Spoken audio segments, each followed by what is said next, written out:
à la Méditerranée, au cœur du parc Borély, se cache l'un des plus beaux bâtiments de Marseille, construit au XVIIIe siècle par une riche famille de commerçants.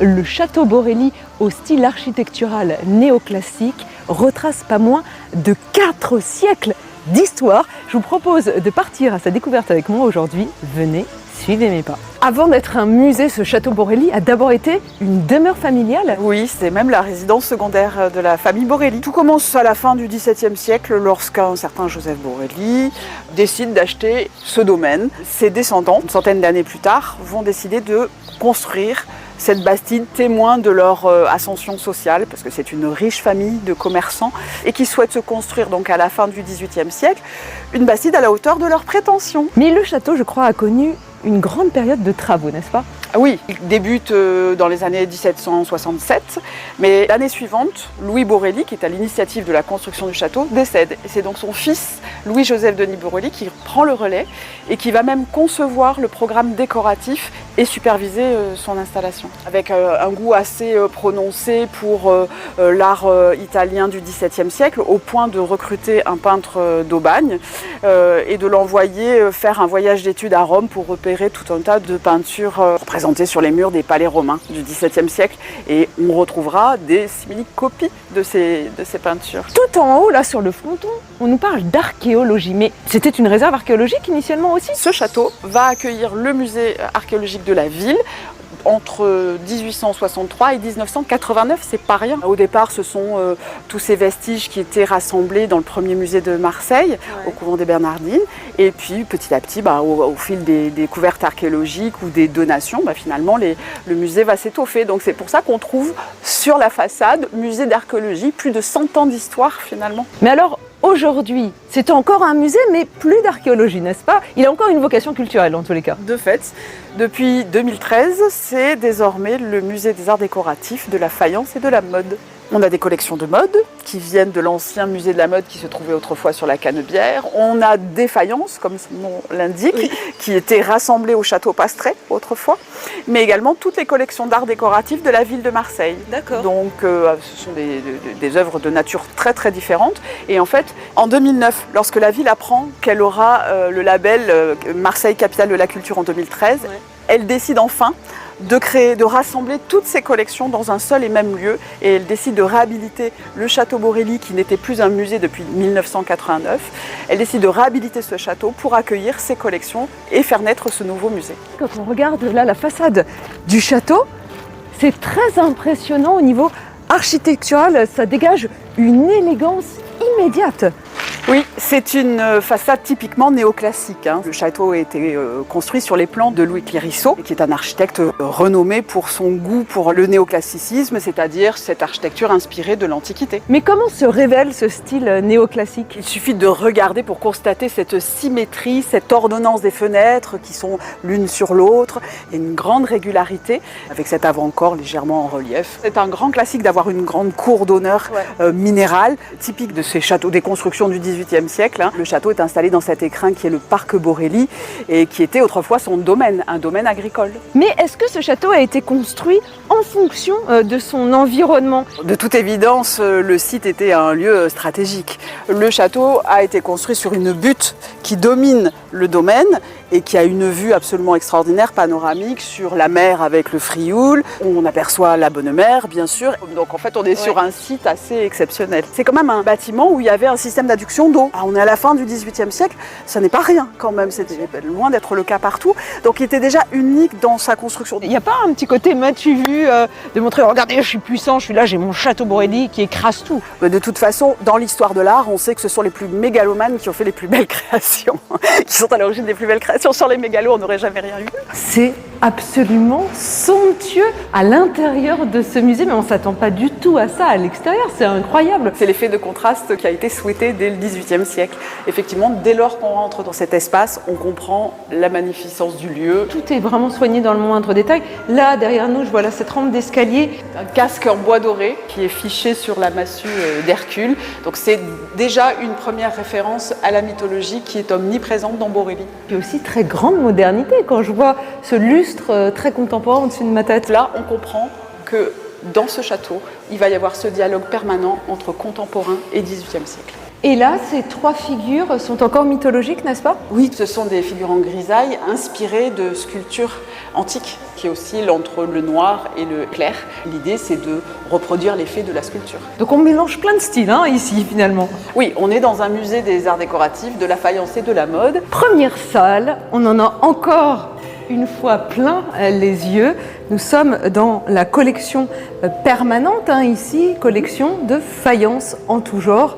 Tout autour de nous. Qu'est-ce que c'est que cette pièce-là déjà? Alors déjà, c'est le salon d'honneur. Le sol a été remplacé par des tomettes de bronze et on note également ce plafond en résine. Et certaines salles sont dotées de ces plafonds qui montrent ce geste très contemporain. Et c'est dans cette salle que l'on a souhaité placer d'emblée l'extraordinaire collection de faïence marseillaise et provençale. Il y a quelques centaines de pièces présentées. Quelle figure monstrueuse représente ce masque? Une tête de faune. C'est un mascaron, c'est-à-dire probablement une applique de fontaine. Les couleurs sont différentes des autres faïences. Là, on a un peu de rouge, de marron, du mêlé au bleu et blanc. En fait, ça fait référence à la technique des faïences marseillaises de la première période, c'est-à-dire à partir de la fin du XVIIe siècle. Ce sont des faïences qui sont toutes blanches et bleues et qui sont rehaussées parfois de manganèse qui donne cette couleur brun-rosé. Dans les premières décennies, à Marseille, on fabrique des faïences de grand feu. Une fois que vous avez modelé votre pièce, vous lui faites subir une première cuisson pour retirer l'eau. Une fois que c'est cuit, on appelle ça du biscuit. Par-dessus, on va ajouter une couche d'émail et les faïenciers vont venir appliquer leur décor sur cet émail cru, qui ensuite va être soumis à une cuisson assez élevée, contrairement à la technique du petit feu qui va apparaître 50 ans plus tard. Et la différence principale, c'est la température de cuisson et la diversité des couleurs qui est rendue possible. Ici, nous avons donc toutes sortes de supports en faïence. On a des plats, des masques, on a même une Vierge à l'enfant. Et puis, là, par exemple, sur ces plats, on décèle des dessins un peu asiatiques. Oui, c'est normal, car il s'agit d'un plat en provenance de Chine. L'Europe reçoit tout un tas de porcelaine de Chine à partir du XVIe siècle, qui fascine les artistes européens. Oui. Et les faïenciers provençaux ne vont pas échapper à la règle, ils vont être fascinés et essayer de retrouver l'effet de la porcelaine, ce jeu entre le blanc et le bleu, mais aussi dans la composition. On observe une composition avec des petits compartiments, et on a même des plats qui reprennent des figures chinoises, avec des personnages qui ont les yeux bridés, ou avec une architecture qui peut être d'inspiration asiatique. Le XVIIIe siècle, c'est le grand siècle du goût, de l'exotisme. Les turqueries, les chinoiseries, tout ce qui vient d'Inde, tout cela fascine. De par la situation portuaire de Marseille, arrive tout un tas de pièces qui vont nourrir l'inspiration de ces artistes.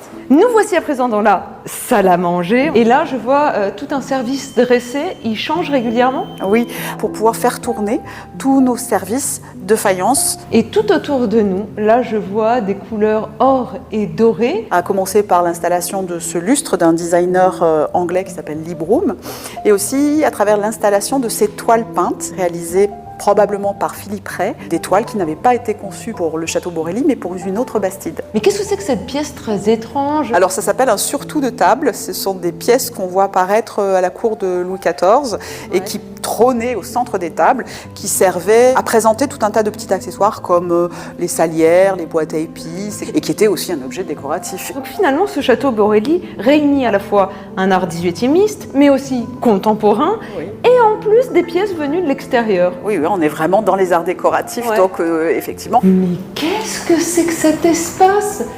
On a une baignoire, on a toutes sortes de petits flacons. C'est quoi, c'est l'antre d'un alchimiste? On est dans le salon des bains du château Borelli. On est face à une collection de flacons à parfum, qui a été léguée par un riche collectionneur marseillais au milieu du XXe siècle. On a des tubes, des ovales, des carrés, des ronds, des couleurs, du rouge, du vert, du bleu, superbe. Oui, c'est une petite centaine de flacons qui s'étale de la fin du XVIIe siècle au tout début du XXe siècle, et en provenance de France, de Venise, de Bohême, d'Allemagne, d'Angleterre. Mais on a encore du parfum dedans?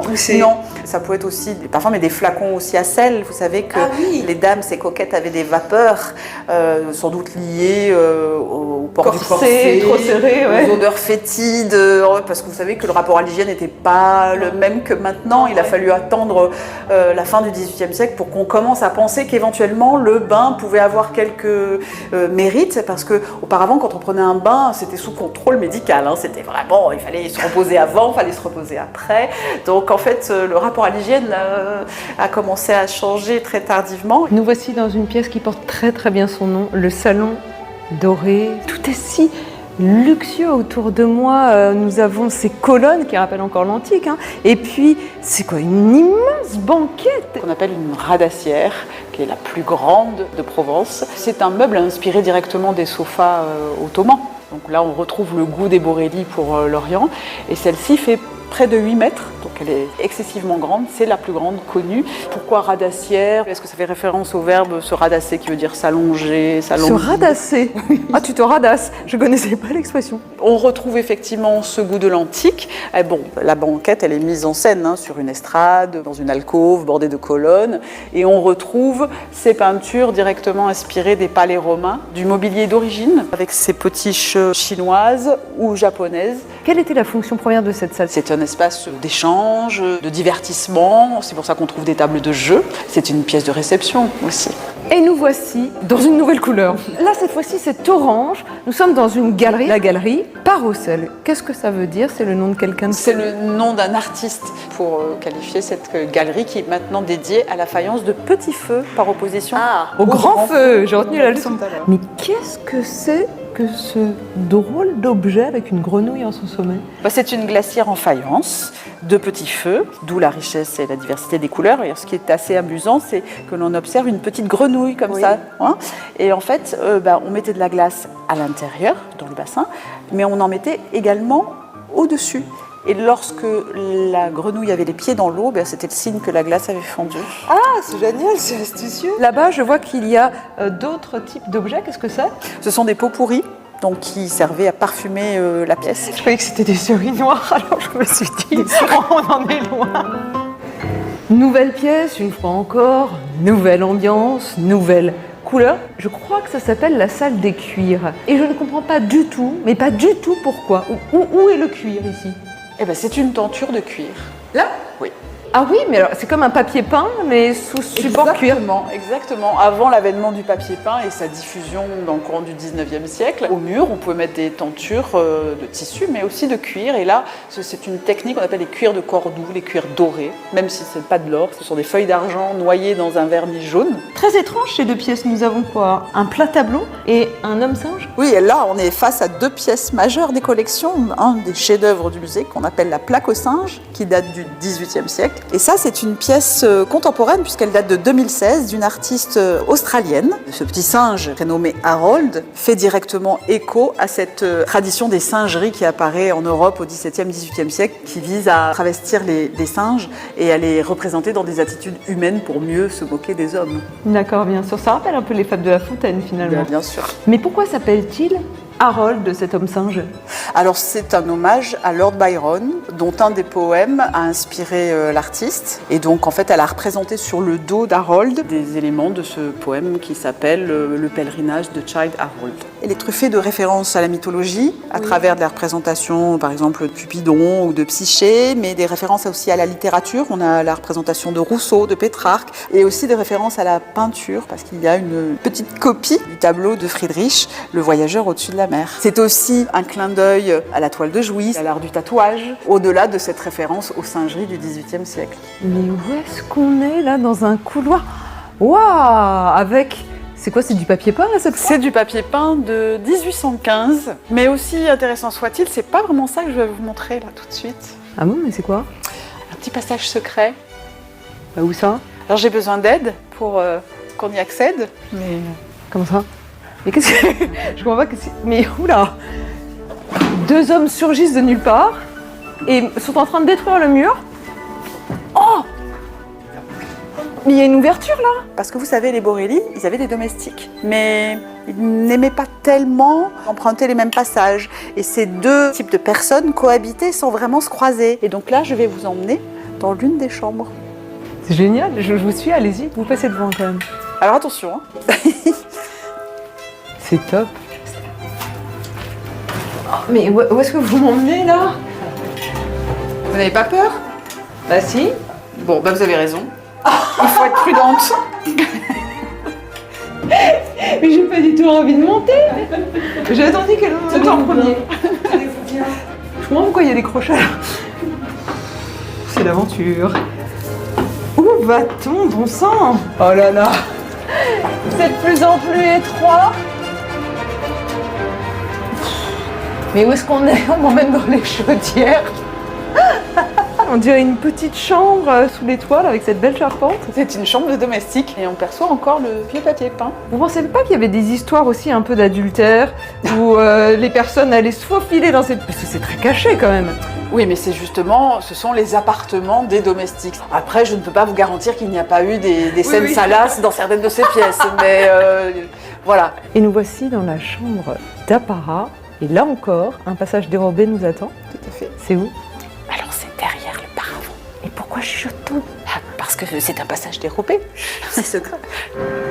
Mais où est-ce qu'on est? C'est quoi ce minuscule couloir?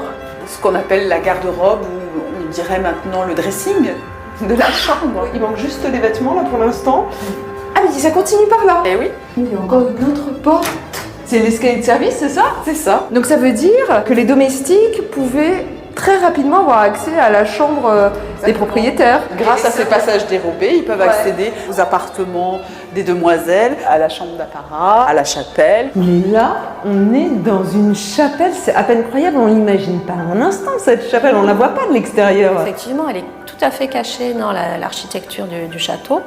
Celle-ci est assez exceptionnelle de par son décor. On a du marbre sur le côté. Là-haut, merveilleuse coupole. C'est sculpté ou c'est peint? J'ai du mal à comprendre. Non, c'est un trompe-l'œil qui imite les plafonds à caisson antique et Renaissance. Et donc on est là aussi pour exprimer la fortune du propriétaire, d'où la richesse des matériaux utilisés, du plafond jusqu'à la marqueterie de marbre au sol. Et puis bien sûr le Christ en croix, là encore en faïence. En faïence de Marseille, de Joseph Auchier. Et bien sûr, ces vitraux Art Nouveau. C'est une allégorie du jour et de la nuit. Donc c'est l'Art Nouveau qui va jouer bien sûr avec la lumière électrique qui rentre dans les intérieurs à l'époque. Là c'est le cas, il y a une lumière électrique derrière qui vient propulser la transparence des couleurs.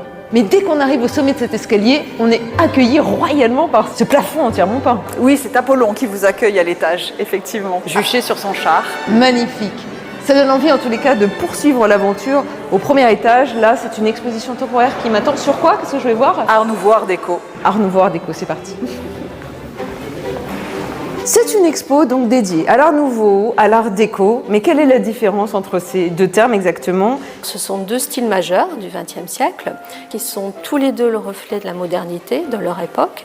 Et ce qui est vraiment caractéristique de l'Art Nouveau, c'est la nature qui inspire les artistes européens jusqu'aux États-Unis.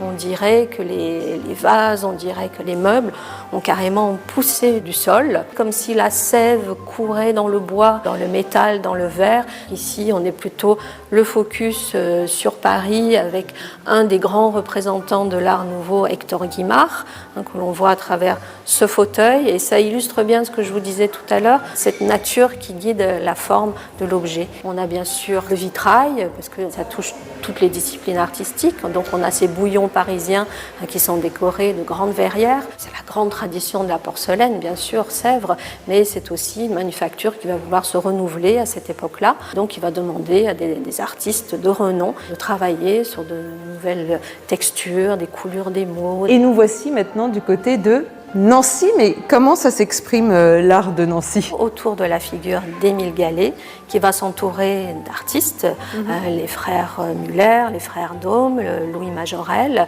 Il y a un côté un petit peu plus industriel par rapport à Paris, puisque le but en fait de ces artistes, c'est de faire entrer l'art nouveau chez tout le monde. Donc il y a beaucoup, encore une fois, de décors, de fleurs, des formes très mouvementées. Et nous voici à Marseille cette fois. Marseille a suivi en fait la tendance donnée par la capitale. Donc ici, on a l'exemple avec cette rambarde d'un hôtel particulier marseillais. Et puis pour terminer, une grande figure artistique marseillaise, c'est Thénardard, qui était un photographe, dont on a ici une photo avec la devanture de son studio et un paravent qui était destiné donc à meubler son studio photographique. Et nous voici dans la chambre des invités, entièrement dédiée cette fois à l'art déco, comme en témoigne ce meuble. Mais qu'est-ce que c'est? C'est une commode géante. C'est vraiment la star de l'exposition de 1925, l'exposition des arts décoratifs et industriels modernes. Ici, on est vraiment dans la ligne droite, dans la rigueur, la sobriété, le raffinement et aussi la préciosité des matériaux utilisés par les artistes. Et ici, en l'occurrence, Ruhlmann, qui est le grand représentant de l'art déco en France. Et puis là, nous avons un immense et magnifique paravent. Un autre représentant de l'art déco, Jean Dunant, qui était maître de l'art de la laque. Donc il a appris auprès d'un maître japonais, c'est un paravent qui s'intitule La forêt et qui nous emmène pour un voyage extraordinaire. Il aimait bien mélanger à son vernis de la coquille d'œuf, donc ça va donner cette texture qui va justement attraper la lumière et la renvoyer, puis beaucoup de rouge, de noir, de doré. Ce sont des couleurs qui sont chères à l'art déco. Et là, un peu plus loin, on a des meubles, voire des meubles extrêmement contemporains ici, non ? On va dire que c'est là un peu la dernière évolution de l'art déco. On va vers le modernisme. On a ces formes géométriques qui ont l'air de s'imbriquer et qui évoquent aussi le cubisme. Et nous voici dans la galerie de la mode. Alors là, on est carrément dans un autre univers. Ce manteau est une réalisation d'un grand couturier, Mariano Fortuny, qui était un passionné, qui a mis au point beaucoup de brevets pour l'impression sur soi, avec une forme kimono, avec grandes manches, qui rendent la pièce spectaculaire. Et alors là, j'imagine qu'il y a eu un travail extrêmement minutieux au vu du nombre d'incrustations de petites perles, de petits brillants sur cette robe. Le strass de paillettes pour briller dans les dancing, puisque là on est en 1927, ce sont les années folles. Donc on a besoin que le corps soit libre de ses mouvements. Et donc toutes ces paillettes sont là pour briller avec ces robes tuyaux, toutes droites, taille basse, qui découvrent le corps. Jamais les robes du soir n'avaient été aussi courtes. Mais là, c'est peut-être aussi la modernité, l'arrivée du pantalon. Dans ces années 20-30, c'est réservé à une certaine élite fortunée de porter le pyjama de plage dans sa version 2 pièces ou combinaison, comme c'est le cas pour cette combinaison de Jean Patou. Mais quelle est cette robe très surprenante là ? C'est une robe des années 20.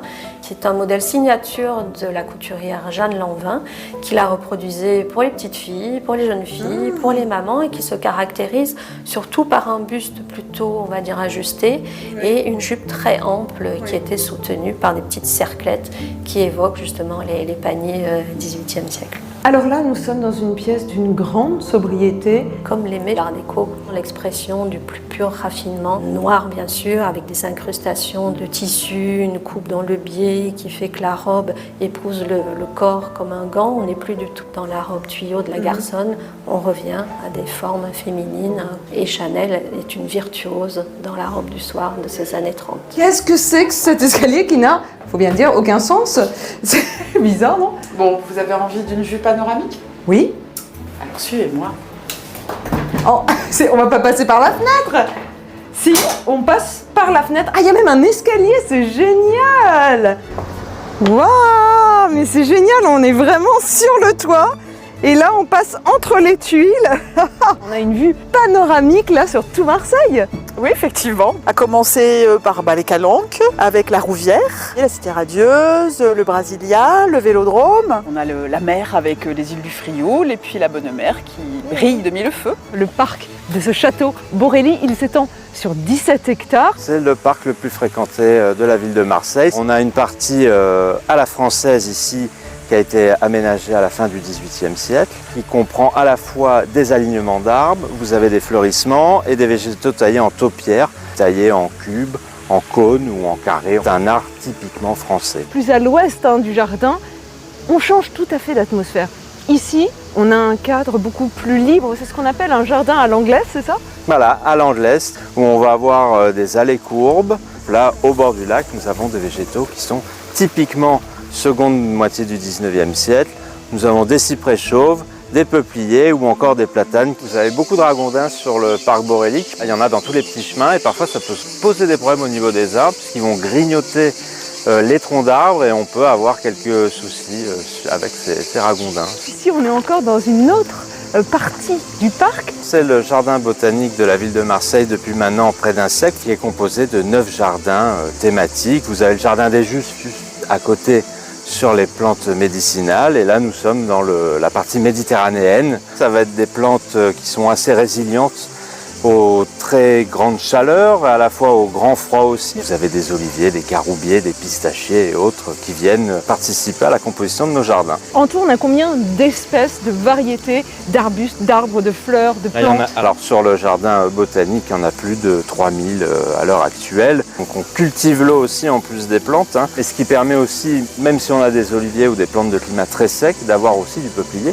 Plantes du système nerveux. Génial, je vais me calmer un petit peu. Ça sent super bon. Plante de la peau. Mais je vais me faire une petite beauté. Je vais avoir des boutons partout, je ne vais pas comprendre ce qui m'arrive. Hop, regardez, beaucoup plus jeune, non? Au fil de l'histoire, toutes sortes d'aménagements artistiques viennent agrémenter les différents espaces du parc, comme ici. Voilà, absolument, sur la cascade donc, du parc Borelli. C'est un aménagement qui date de la fin du 19e, encore une fois. Mais dans les années 90, la ville a lancé une opération avec une sculpture contemporaine de Jean-Michel Follon, L'Homme aux oiseaux, qui a été installé en 95 et qui aujourd'hui est toujours en fonctionnement, ce qui fait qu'on a un croisement des époques sur un parc certes historique, mais qui ne cesse d'évoluer au fil du temps. C'est l'occasion de se prendre une petite douche. C'est super agréable, c'est génial. Si vous souhaitez comme moi visiter le château Borelli, sachez qu'il est ouvert du mardi au dimanche de 9h à 18h, mais il est fermé tous les lundis. L'accès aux collections permanentes est gratuit. En revanche, pour pouvoir découvrir les expositions temporaires, là c'est payant. Prix de l'entrée entre 3 et 12 € en fonction de l'âge et du profil des visiteurs. Si vous voulez plus d'informations, rendez-vous sur le site musée-marseille.fr.